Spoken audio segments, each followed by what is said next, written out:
ছেলে দিয়েছেন আল্লাহ, মেয়ে দিয়েছেন আল্লাহ, ব্যবসা দিয়েছেন আল্লাহ, জমি দিয়েছেন আল্লাহ, নিয়ে নেবেন। জোরে বলো, ধন দিয়ে মন বোঝে, বোঝে ছেলে দিয়ে ফকিরি করিবে খোদা কাঁধে ঝোলা দিয়ে। পারে না, পারে না। 10 বছরের প্রধান এখন দেখি ভিক্ষা করছে, হতে পারে না, পারে না। 15 বছরের এমএলএ যার একটা ফোনের থানা কেঁপে উঠে। আপনাদের কোন থানা? মহিষা। একটা ফোন করছে, স্যার হ্যালো, 20টা পুলিশ পাঠান, সঙ্গে সঙ্গে 8 ঘন্টার মধ্যে পুলিশ অফিসার কাঁপছে। কেন? পাওয়ারফুল বলে। কিন্তু ক্ষমতা যখন চলে যায়, কোমরে দড়ি দিয়ে মালটাকে তিহার জেলে পাঠিয়ে দেয়, অনুব্রতর কাছে রেখে দেয়। এটা করতে পারেন কে? বলেন। তাই কবি বলছে, ধন দিয়ে মন বোঝে, বোঝে ছেলে দিয়ে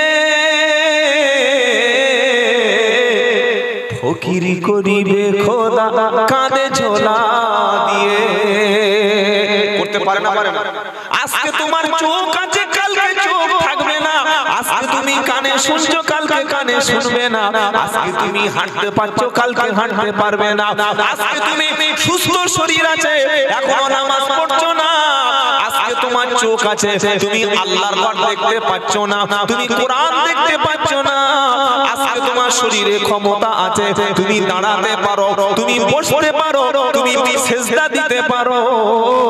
এই রকম সুযোগ থাকা সত্ত্বেও তুমি যখন আল্লাহওয়ালা হবে না, বৃদ্ধ বয়সে কোমরে যখন বল থাকবে না, চেয়ারে বসে নামাজ পড়লেও নামাজ কিন্তু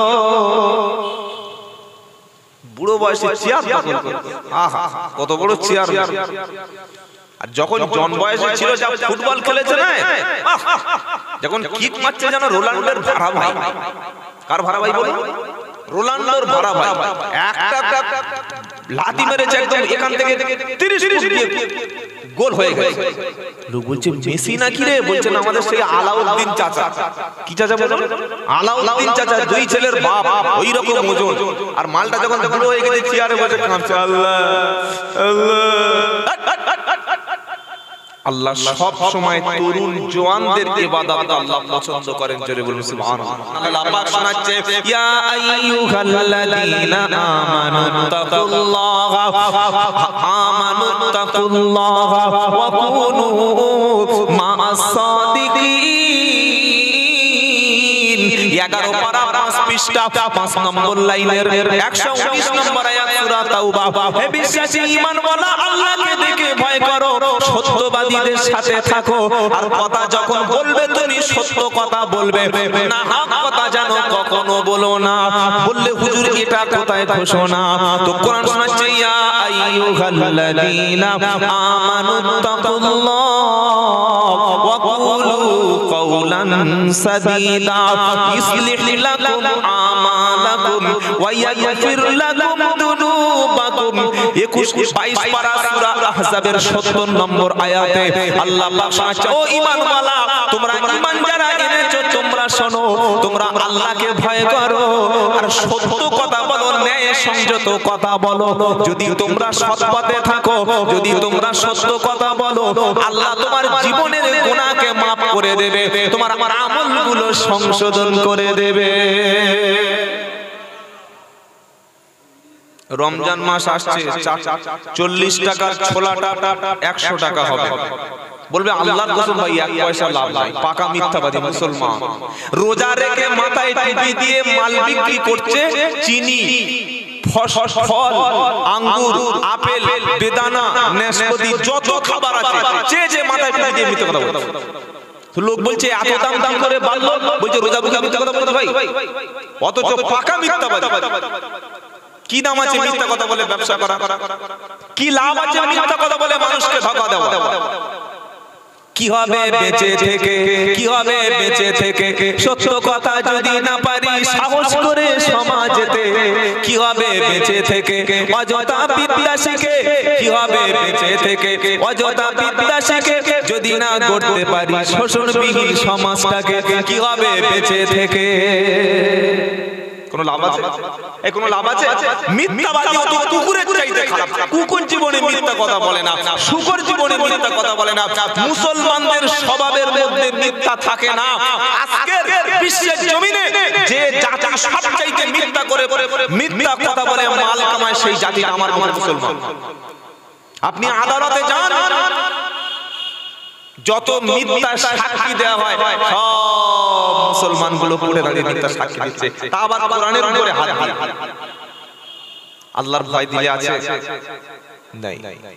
এখানে বসে আজ থেকে তওবা করুন, জীবনে মরে গেলেও কখনো মিথ্যা কথা বলবো না ইনশাআল্লাহ। বলে মিথ্যা ছাড়তে পারবেন? সত্য পথে থাকলে কিন্তু কিছুটা ক্ষতি হবে। সত্য পথে থাকলে কখনো মার খেতে হবে। সত্য পথে থাকলে জীবনে অনেক রিস্ক আসবে। সত্য পথে থাকলে কেস খেতে হবে। সত্য পথে থাকলে জেল খেতে হবে। সত্য পথে থাকলে আপনাকে জমি জায়গা সবকিছু হারাতে হবে। কিন্তু আল্লাহ সত্যবাদীদের সাথে থাকে, বলুন সুবহানাল্লাহ। আর মিথ্যা কথা বললে, রোজা করলে তো রোজাও হবে না। কি বুঝলেন? রোজা রেখে যদি কেউ মিথ্যা কথা বলে, ও রোজা করে কোনো লাভ নাই। আমরা অনেকে মনে করি শুধু মুখের রোজা, তাই না ভাই? কি ভোরের বেলা সাহারি শেষ করলো 4:30 মিনিটে, ইফতার করবে 5:55। রোজা রাখা অবস্থায় পানি দিলে খাবে না, পানি দিলে খাবে না, খাবার দিলে খাবে না। বলবে ভাই আমি রোজা রেখেছি, কিন্তু মিথ্যা কথা বন্ধ করে না। নবী বলল যে ব্যক্তি রোজা রেখে মিথ্যা ছাড়তে পারলো না, চগলখড়ি ছাড়তে পারলো না, রোজা রেখে যে ব্যক্তি সুদ ছাড়তে পারলো না, ওই ব্যক্তি রোজাটা আল্লাহর দরবারে কখনো কবুল।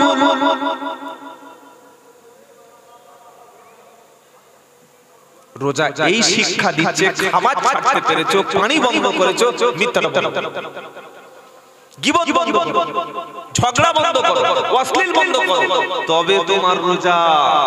মনে থাকবে বাবা, ইমানদারের দ্বিতীয় বৈশিষ্ট্য সত্যবাদী হওয়া। ইমানদারের দ্বিতীয় বৈশিষ্ট্য হলো ওয়াল কানিতিন, আল্লাহর অনুগত বান্দা হয়ে যাওয়া। আল্লাহ যখন কোনো হুকুম জারি করে, আল্লাহ যখন কোরআনে কোনো নির্দেশ দেয়, মুমিন সামিঈনা ওয়া আতাআনা, শুনে এবং মেনে নেয়। শুনে এবং মেনে নেয়। মুমিন ব্যক্তি শোনার পরে আল্লাহর কথাটা মেনে নেয়। মুমিন ব্যক্তির সামনে কোরআন খুলে কথা বললে সে কখনো বলে না যে না এটা মানতে পারবো না, আমি যেটা করছি সেটা ঠিক। এটা মুমিন ব্যক্তি কখনো বলতে পারে না আমার আব্বা যেটা করেছে সেটা ঠিক, আমার দাদু যেটা করেছে সেটা ঠিক। এটা মুমিন ব্যক্তি বলে না। এই কথাটা আবু জাহেলের কথা ছিল। আল্লাহর নবী সাল্লাল্লাহু আলাইহি ওয়াসাল্লাম যখন বললেন ইয়া আইয়ুহান নাস, হে মক্কার মানুষেরা তোমরা লা ইলাহা ইল্লাল্লাহ বলো, আল্লাহ তোমাদের জান্নাত দিয়ে দেবে। আবু বকর, ওমর, উসমান, আলী রাদিয়াল্লাহু তাআলা আলাইহিম আজমাইন নবীর উপরে বিশ্বাস করে কলেমা পড়ে মুসলমান হয়ে গেল। আবু জাহেল, আবু লাহাব, উতবা এবং শাইবা তারা বলল না, মুহাম্মদ যে কথাটা বলছে ওটা মেনে নেওয়া যাবে না, আমার বাপ দাদা যেটা করেছে সেটা মেনে নেব। আজও কিছু মুসলমানদের কাছে যদি কোরআনের কথাটা বলতে বলা হয়, সুদ ছেড়ে দিতে বলা হয়, জেনা ব্যভিচার ছাড়তে বলা হয়, গান বাজনা ছাড়তে বলা হয়, মিথ্যা ছাড়তে বলা হয়, সমাজে ধোঁকা দিও না, মানুষকে ক্ষতি করো না, এক আল্লাহর ইবাদত করো, বিপদে পড়লে আল্লাহর কাছে সাহায্য চাও, এই সত্য কথাটা যখন সমাজের মানুষকে বলা হয়, সমাজের মানুষ তখন বলে মৌলবী কি বলেছে বলুক, ও হাফেজ সাহেব কি বলেছে বলুক, ও ইমাম সাহেব কি বলেছে বলুক, ওসব কথা শুনিস না। ইসলামের সব কথা মানলে ভাই তুই জীবনে বাঁচতে পারবি না। এমন কথা বলা মানে এটা সুস্পষ্ট বেঈমানের নমুনা।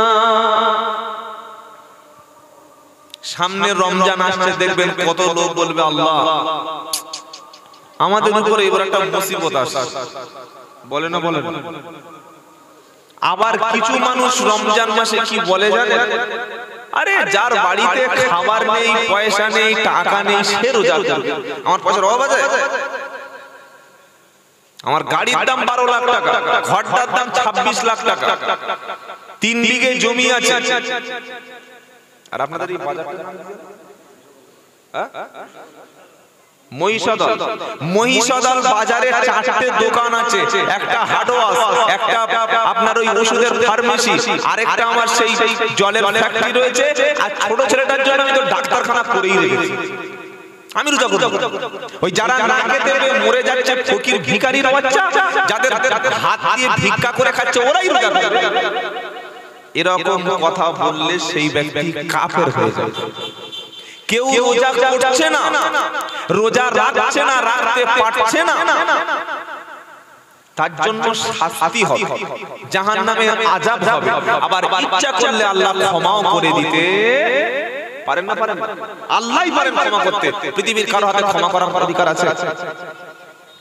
পৃথিবীর কোন আলেম, ওলামা, মুফতি, কারি সাহেব, পীর সাহেব, ফকির সাহেব, আমির সাহেব, মুবাল্লিগ সাহেব, যত বড় সাহেব হোক, জান্নাতে বা জাহান্নামে দেওয়ার মালিকানা আল্লাহ কাউকে দেন। আর ক্ষমাটা কার হাতে রেখেছেন? আল্লাহ। যাকে ইচ্ছা করবে আল্লাহ ক্ষমা করে জান্নাত দিয়ে দেবেন, বলুন না সুবহানাল্লাহ। আবার যাকে ইচ্ছা করবে তিনি শাস্তি দিতে পারেন। তো রমজান মাসে রোজা রাখেনি, আল্লাহ ইচ্ছা করলে শাস্তি দিতে পারে, ইচ্ছা করলে ক্ষমাও করতে পারে। কিন্তু পাকামি মেরে যদি কেউ বলে আমার পয়সার অভাব নেই, আমি রোজা করব কেন, এরকম বলার লোক সমাজে আছে না?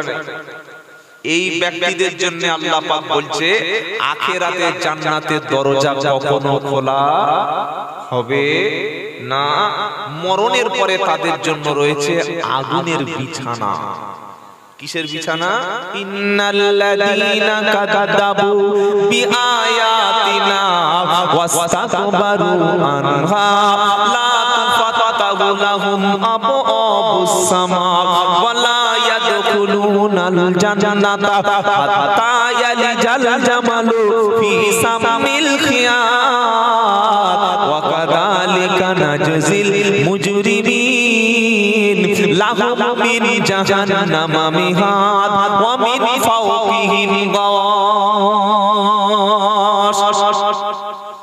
রোজা রাখতে পারেন না, শরীর খারাপ, কিংবা নিজে ইচ্ছায় রাখেন না, অপরাধ করেছেন, চুপ থাকবেন।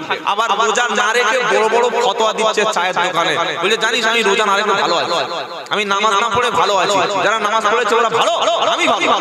নামাজ না পড়লে কি হবে? আমার ঈমান ঠিক আছে, বলে না? বলে না? কিন্তু পিওর বেঈমান, পুরো কাফেরের বাচ্চা।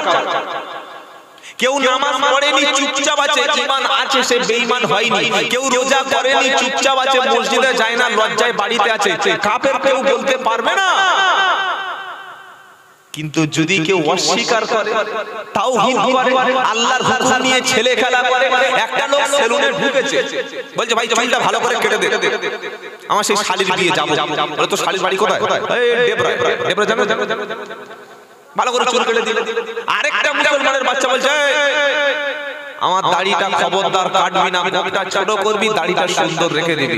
তখন পাশ থেকে যে শালির বিয়েতে যাবে বলছে বড় মুসল্লি হয়ে গেছে, এই বয়সে দাড়ি রেখে যেন সাইনবোর্ড টাইয়েছে, তো দেখতে পুরো ছাগলের মতো লাগলো। এই যে দাড়ি নিয়ে ঠাট্টা করলো, বিদ্রূপ করলো, শরীয়তের হুকুম হচ্ছে ওই ব্যক্তি কাফের হয়ে গেল। অপরাধ করে চুপ থাকুন সেটা আলাদা, কিন্তু আল্লাহর শরীয়ত নিয়ে ছেলে খেলা করার অধিকার কারো।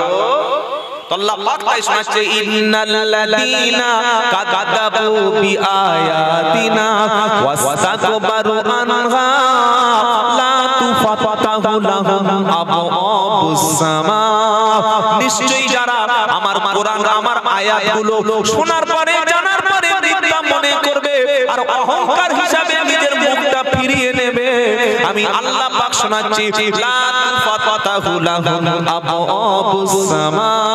ওই ব্যক্তির মরণের পরে আকাশের কোনো দরজা তার জন্য খোলা হবে না, হাত্তা ইয়ালিজাল জামালু ফি সামিল খিয়াত। আমি আল্লাহ পাক শোনাচ্ছি ওই ব্যক্তিকে জান্নাতে প্রবেশ করানো হবে না। উটের সূঁচের সূঁচ পর্যন্ত, সূঁচের পিছনে যে ছিদ্র আছে, ওই ছিদ্র দিয়ে উট প্রবেশ করা যেমন অসম্ভব, আল্লাহর হুকুমের বিরোধিতা যারা করবে তাদের জান্নাতে প্রবেশ করা তেমন কি অসম্ভব। আল্লাহু মিন জাহান্নামা মিহাদ ওয়া মিন ফাওকিহিম গাওয়াশ। তাদের জন্য জাহান্নামের বিছানা, জাহান্নামের চাদর হবে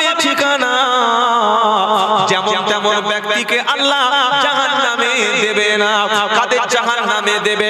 কোরআন শোনাচ্ছে ইন্না জাহান্নামা কানাত মিরসাদা লিতাগিনা মাআবাল লাবিথিনা ফিহা আহকাবা লা ইয়াযুকুনা ফিহা বারদাও ওয়ালা শারাবা। 30 পারা সূরা নাবার পৃষ্ঠার শেষে আছে, বাকি কথাগুলো পরের পৃষ্ঠায় উপরে।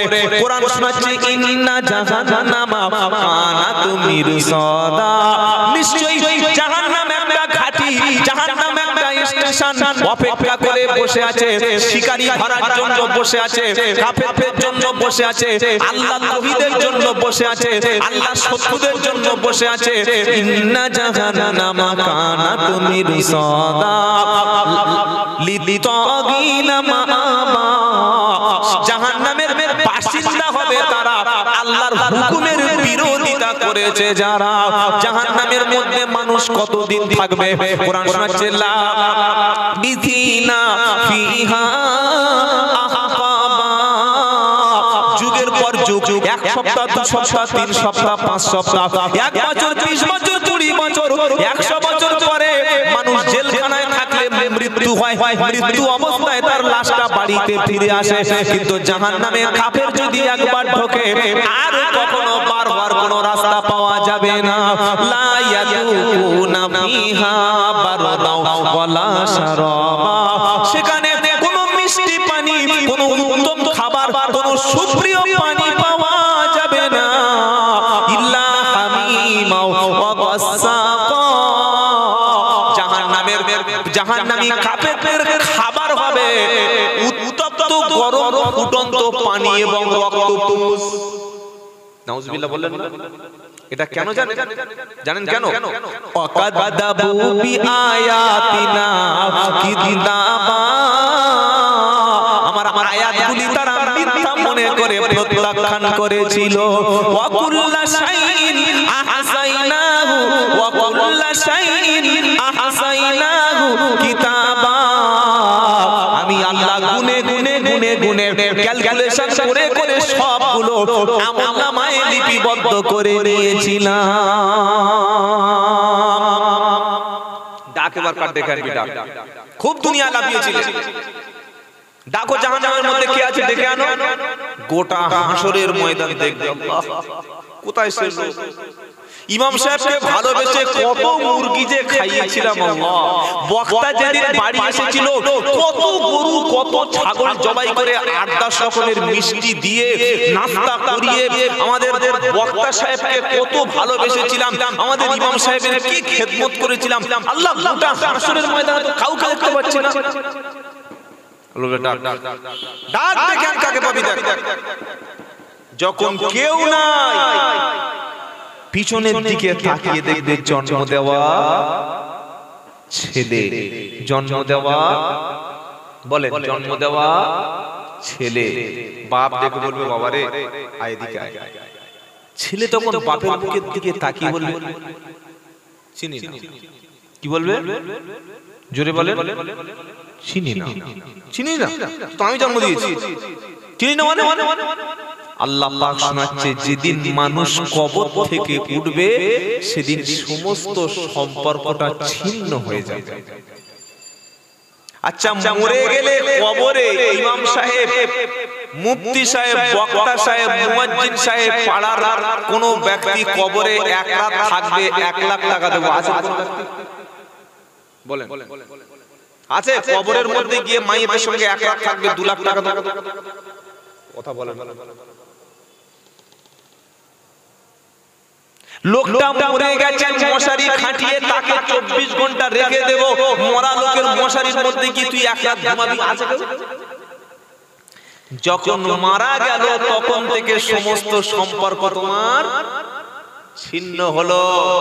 বিবি তখন আর স্বামী বলবে না, কি বলবে? মাইয়েতের গোসল দাও বলবে না? বলবে না? এ বলেন। ছেলে তখন বলবে না আমার আব্বা আসছে, বলবে লাশ আসছে। জামাইয়ার বলবে না আপনার শ্বশুর আসছে, বলবে লাশ আসছে, মাইয়েত আসছে। মৃত্যু যখন হয়ে গেল সব সম্পর্ক তোমার শেষ হয়ে গেল। আর এই সম্পর্ক আখিরাতে জোড়া লাগবে? কখনো ভেবো না। আল্লাহ কোরআনে সাফ শুনিয়ে দিচ্ছে, কোরআন জাতির কাছে শোনানোর পরে জাতি এখনো পর্যন্ত বিভ্রান্ত। মনে করছে না না আব্দুল্লাহ জুবাইর কিছু বোঝে না। আমাদের ইমাম সাহেব বলে গেল যে আমি যে মুরগিগুলো খাইয়েছি ইনশাআল্লাহ আখিরাতে তোকে পার করে দেব। মনে রাখবেন একমাত্র সুপারিশকারী হবেন আমার আপনার নেতা সাইয়্যিদুল মুরসালিন মুহাম্মদ সাল্লাল্লাহু আলাইহি ওয়াসাল্লাম। জোরে বলুন না সুবহানাল্লাহ। একমাত্র তিনি আপনাকে বাঁচাবেন। কখন বাঁচাবে? যখন নবীর মুহাব্বত, নবীর সুন্নাত আমাদের দিলে থাকবে। হুকুমের বাইরে গেলে বিপদ হবে। রাস্তায় দেখবেন রেড সিগন্যাল থাকে না? রেড সিগন্যাল মানে গাড়ি সামনে যাবে না, ওখানে থেমে যাও। গ্রিন সিগন্যাল মানে চলে যাও। ডান দিকে ইন্ডিকেট করছে, ডান দিকে যাও। বাম দিকে সিগন্যাল, বাম দিকে প্রবেশ করো। আপনি 3 কোটি টাকার গাড়ি নিয়ে রাস্তায় উঠলেন, উঠে যদি নিজের ইচ্ছা মতো চলেন, দুর্ঘটনা ঘটলে দোষটা কার? গাড়ির দোষ, আপনার দোষ না মমতা ব্যানার্জির দোষ? কথা বলে না? মমতা ব্যানার্জির দোষ, যে উনি রাস্তা করে দিয়েছেন ভালো করে, তাই তো? 3 কোটি টাকা কেন 20 কোটি টাকার গাড়ি নিয়েও যদি ট্রাফিক নিয়ম ফেল করেন, গাড়িটা অ্যাক্সিডেন্ট হবে। আমাদের জীবনটা হচ্ছে একটা গাড়ি। এই গাড়িটা পৃথিবী থেকে যেদিন সাবালক হলেন, অ্যাডাল্ট হলেন, সেদিন গাড়িটা চলতে শুরু করলো। গাড়িটার শেষ গন্তব্য স্থল হচ্ছে জান্নাত। সুবহানাল্লাহ বলতে ইচ্ছা করে না? গাড়ির স্টেশন শেষ কোথায়? জান্নাত। তাহলে আমরা দুনিয়ায় যে গাড়িতে চলছি, যে পদ্ধতিতে চলছি, এটা নবীর রাস্তা না শয়তানের রাস্তা? সবসময় ভাববেন। যেভাবে খাবার খাচ্ছি, যেভাবে বিয়ে করছি, যেভাবে পোশাক পরছি, যেভাবে চুল কাটছি, যেভাবে কথা বলছি, প্রত্যেকটার মধ্যে আল্লাহ রাসূলের আদর্শ যদি থাকে, এটা তাহলে জান্নাতের রাস্তা। আর রাসূলের আদর্শ ছেড়ে যদি আল্লাহ রাসূলের বরখলাফ চলে যান, ওটা শয়তানের রাস্তা। কার রাস্তা? শয়তান।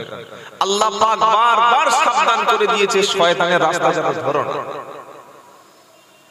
ইয়া আইয়ুহাল্লাযীনা আমানু দুখুলু ফিস সিলমি কাফা ওয়া লা তাত্তাবিউ খুতুওয়াতিশ শাইতান ইন্নাহু লাকুম আদুউম মুবিন।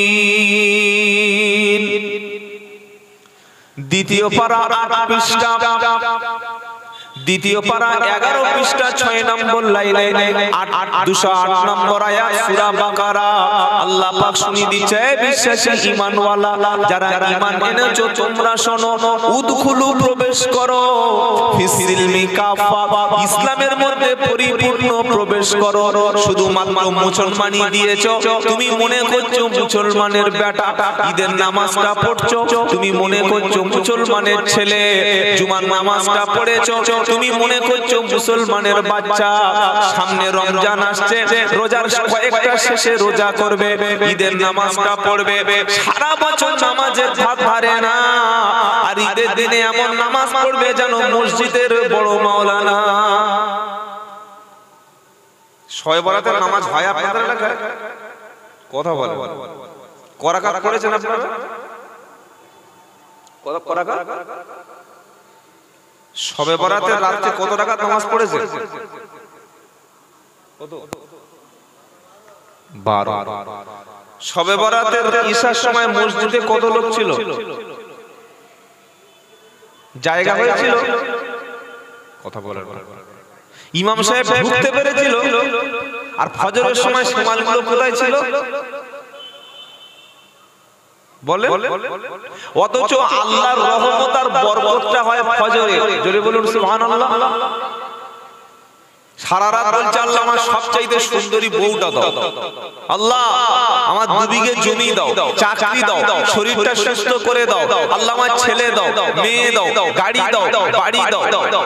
সব তো সারা রাত চাইলে, সারা রাত নামাজ পড়ে 3টের সময় শুয়ে পড়লে ফেরেশতারা বউ, বাচ্চা, টাকা, সম্পদ, জমি জায়গা এনে দেখছে কোমরের লুঙ্গি নাই। কোথায় লুঙ্গি পড়ে আছে আর কোথায় লোকটা পড়ে আছে ঠিক নাই। সকাল 8টা বেজে গেছে, শরীরের রোদ পড়ে দিনের মতো সব পরিষ্কার হয়ে গেছে, তবে লোকটা ফেলে উঠেছে। এটা কি শবে বরাত? না। আমাকে ক্ষমা করবেন। অধিকাংশ বেনামাজি মুসলমান এখনো মনে করে যে শবে বরাতের রাতে আমাদের ভাগ্যটা আল্লাহ বদলে দেয়। মনে করে না করে না? অথচ ভাগ্যও বদলায় কিসের দ্বারায় জানেন? দোয়া। কিসের দ্বারায়? দোয়া। আর দোয়াটা কবুলের সবচাইতে উত্তম সময় হচ্ছে শেষ রাত। কোন রাত? আল্লাহ যাদেরকে জান্নাত দেবে বলে ওয়াদা করেছে, সেই জান্নাতি ব্যক্তিদের 5টা কোয়ালিটি থাকবে। তারা কারা? আল্লাযীনা ইয়াকুলুনা রাব্বানা ইন্নানা আমান্না ফাগফির লানা যুনুবানা ওয়া কিনা আযাবান নার আস-সাবিরিনা ওয়াস-সাদিকিনা ওয়াল কানিতিনা ওয়াল মুনফিকিনা ওয়াল মুস্তাগফিরিনা বিল আসহার। সূরা আল ইমরানের মধ্যে আল্লাহ পাক শুনিয়ে দিচ্ছে, যারা আমার উপরে ঈমান এনেছে তারা বলে আল্লাযীনা ইয়াকুলুনা রাব্বানা ইন্নানা আমান্না, আয় আল্লাহ তাআলা নিশ্চয়ই আপনার উপরে আমরা ঈমান এনেছি। ঈমানদার ব্যক্তি বলে রব্বানা, আপনার উপরে ঈমান এনেছি। ঈমান যখন এনেছি ফাগফির লানা, আমাদের গুনাহকে আল্লাহ আপনি ক্ষমা করুন। আল্লাহ ফাগফির লানা যুনুবানা, যত গুনাহ করেছি আল্লাহ আমাদের জীবনের সমস্ত গুনাহগুলি ক্ষমা করুন। ওয়া কিনা আযাবান নার, আর জাহান্নামের আযাব থেকে আপনি বাঁচিয়ে নিন। মুমিন ব্যক্তি দেখবেন সব সময় দোয়া করে, নামাজের শেষে দোয়া করে, রাতের বেলা দোয়া করে, খেতে গেলে দোয়া করে, ঘুমাতে গেলে দোয়া করে, শুতে গেলে দোয়া করে, বিবির কাছে যাওয়ার সময় ও দোয়া আছে না নাই? পেশাবখানায় দোয়া, পায়খানাতে বার হওয়ার সময় দোয়া, কষ্ট হলে দোয়া, কষ্ট হলে বলে ইন্না লিল্লাহ, আর আনন্দ পেলে বলে আলহামদুলিল্লাহ। কেউ কিছু তাকে উপহার দিলে বলে জাযাকাল্লাহ। কোন খুশির সংবাদ আসলে মুমিন বলে আলহামদুলিল্লাহ। এটা ঈমানদারদের নমুনা। আল্লাহ পাক শুনিয়ে দিচ্ছে, ঈমানদার ব্যক্তি যখন আমার কাছে গুনাহের জন্য ক্ষমা চায়, আর ক্ষমা চাওয়ার পরে ঈমানদার 5টি কাজ করার জন্য নিজেকে আল্লাহর রাস্তায় তৈরি করে নেয়। কাজ হলো 5টা। কি কি? প্রথম হচ্ছে আস-সাবিরিন, প্রথম হচ্ছে সবর। বিপদ মুসিবত ঈমানদারের উপরে আসবে। ঈমানদারদের উপরে পৃথিবীতে 5টা পরীক্ষা, 5 রকম বিপদ দিয়ে আল্লাহ পরীক্ষা করবে। কি কি বিপদ? আল্লাহ পাক বলছে ওয়ালা নাবলুওয়ান্নাকুম বিশাইইন মিনাল খাউফি ওয়াল জুই ওয়া নাকসিম মিনাল আমওয়ালি ওয়াল আনফুসি ওয়াস সামারাতি ওয়া বাশশিরিস সাবিরিন আল্লাযীনা ইযা আসাবাতুহুম মুসিবা ক্বালু ইন্না লিল্লাহি ওয়া ইন্না ইলাইহি রাজিউন। দ্বিতীয় পারা, দ্বিতীয় পৃষ্ঠা, 154-53 নম্বর আয়াতে সূরা বাকারাতে আল্লাহ পাক শুনিয়ে দিচ্ছে, বান্দা শুনে রাখো, যখন তুমি বলবে ঈমান এনেছি, মুখে ঈমান এনেছি এটা বললে আমি আল্লাহ তোমাকে আমি জান্নাত দেব না। আমি আল্লাহ দুনিয়াতে 5 রকম পরীক্ষা করব। প্রথম হচ্ছে বিশাইইন মিনাল খাউফি, তোমাকে ভয় দেখানো হবে, তোমাকে ভীত সন্ত্রস্ত করে তোলা হবে। ঈমান আনে তোমাকে ভয় ভীতির পরিবেশ তৈরি করা হবে। ওয়াল জুই, তোমাকে ক্ষুধার কষ্ট দিয়ে আমি আল্লাহ পরীক্ষা করব। ওয়া নাকসিম মিনাল আমওয়াল, আমি আল্লাহ মালের কিছু লোকসান করে দেব, মালের কিছু ক্ষতি করব, কিছু সম্পদ আমি আল্লাহ কেড়ে নিয়ে দেখব তুমি সত্যিকারে ঈমানদার কিনা। ওয়াল আনফুসি, তোমার জীবন হানি হবে, বাচ্চাকে আমি তুলে নেব, বিবিকে প্যারালাইসিস দেব, বাপকে আমি তুলে নেব, দুনিয়ার তোমার প্রিয়জনকে কেড়ে নেব। আর 5 নম্বর হলো ওয়াস সামারাত, তোমার ফসলের কিছু কিছু ক্ষতি আমি করে দেব। চাষ করবে জমিতে, ফসল তোলার সময় ফল পাবে না। এই রকম বিপদ মুসিবত আসলে ঈমানদার ব্যক্তি কখনো আল্লাহর ঘর ছাড়বে না, আল্লাহর কোরআন ছাড়বে না, নবীর তরিকা ছাড়বে না। মনে মনে ভাববে রব্বানা, নবীদের তুমি পরীক্ষা করেছিলে, আমাকে পরীক্ষা করছো রব্বানা। পরীক্ষায় আমাকে সবর করতে হবে, আর পরীক্ষায় সবর করবে যারা বাশিরিস সাবিরিন। এই রকম পরীক্ষায় কখনো ভেঙে পড়লে হবে না। পরীক্ষার মধ্যে বিপদ মুসিবতে আল্লাহর নাম স্মরণ করবে, সবর করবে যারা, আল্লাহ পাক শোনাচ্ছে এই বিপদ মুসিবত আসলে মুমিন ব্যক্তির মুখ থেকে একটা শব্দ বার হবে। কি শব্দ? আল্লাযীনা ইযা আসাবাতুহুম মুসিবা ক্বালু ইন্না লিল্লাহি ওয়া ইন্না ইলাইহি রাজিউন।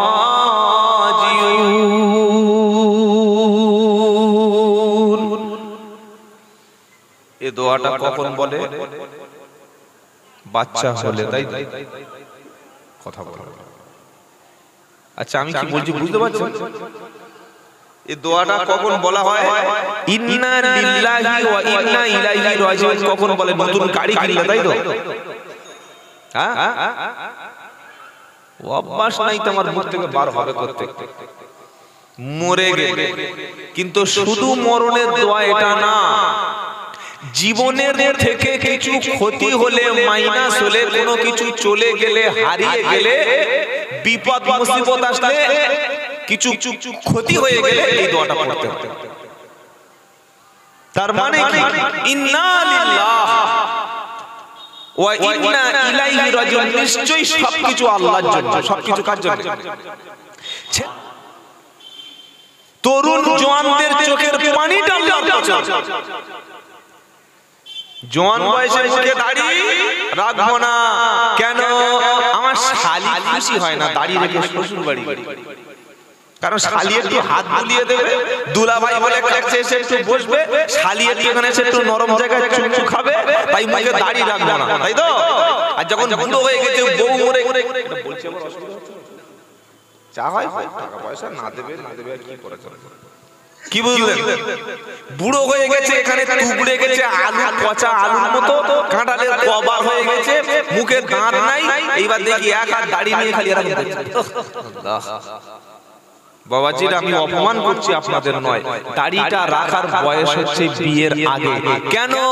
আমি আব্দুল্লাহ জুবায়ের বলছি, যারা তরুণ যুবক তোমরা শোনো, বিয়ের আগে যদি তুমি দাড়িটা রাখো, তোমার তাকদীরে, তোমার নসিবে বেপরদা কোন নোংরা মহিলা, বয়ফ্রেন্ড আছে এরকম মহিলা, এই রকম মহিলা তোমার নসিবে আসবে না।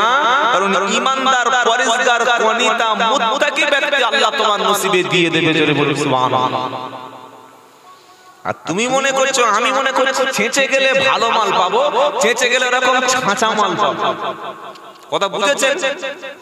আল্লাহ আমাদের সবাইকে বিয়ের আগে দাড়ি রাখার তৌফিক দিন। জোরে বলুন আমিন।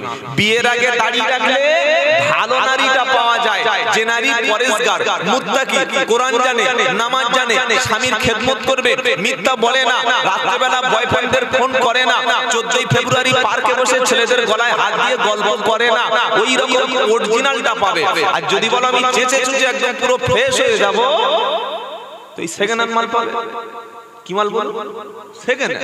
শ্বশুর বাড়ি এসে কোরআন পড়তে পারে, শ্বশুর বাড়ি এসে ফরজ গোসলটুকু জানে না, কুকুরের নাম চেয়ে ছাগলের মতো গা দিয়ে চলে এসে, হাতে নেল পালিশ, ঠোঁটে লিপস্টিক।